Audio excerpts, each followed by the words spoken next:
జయ శ్రీమన్నారాయణ. విశ్వక్షర గోశాల వనపర్తి. నా పేరు సౌమిత్రి రామాచార్యులు. మన గోశాలలో ఆవు పేడతోటి గోమయ వినాయకులు తయారు చేస్తున్నాము. అది చాలామందికి తెలుసు.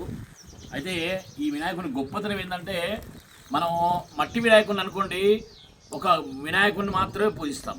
అదే గోమయ వినాయకుని అనుకోండి, ఇటు వినాయకుడిని అలాగే లక్ష్మీదేవిని కూడా. గోమయం ఎవరు? లక్ష్మీదేవి. లక్ష్మీదేవి నివాసం ఉంటుంది గోమయంలో. కాబట్టి లక్ష్మీదేవిని పూజించిన వారు అవుతారు, గోమయాన్ని పూజించిన వారు అవుతారు. ఇంకో ఆశ్చర్యకర విషయం ఏంటంటే, భూమికి నైవేద్యం ఏందయ్యా అంటే గోమయమే. ఆవు పేడనే నైవేద్యం. నిజంగా చెప్పాలంటే భూమికి బలం రావాలంటే గోమయమే కావాలి. కాబట్టి ఇది నిజంగా ఇది మనం పూజ చేసుకొని భూమిలో ఇవి వేస్తే నిమజ్జనం, భూమిలోనే నిమజ్జనం అనమాట. ఇది ఒక అద్భుతం. నీళ్ళలో కాదు, భూమిలోనే నిమజ్జనం. అలాగే మీ ఇళ్ళలో చెట్లలో కూడా నిమజ్జనం చేసుకోవచ్చు. ఇది ఒక అద్భుతం. అలాగే ఈ వనపర్తిలో ఆర్య వైశ్య సహాయ నిధి నుంచి మనకు దాదాపుగా ఒక 100 వినాయకుళ్ళు ఇవ్వండి స్వామి అని చెప్పి వారు కోరారు. మాకు చాలా ఆనందంగా ఉంది.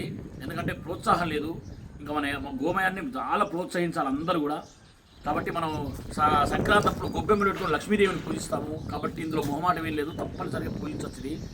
కాబట్టి నిజంగా శశి గారు చాలా సంతోషం. శశి గారు, మీరు ఇట్లా ప్రోత్సహించడం అనేది మామూలు విషయం కాదు.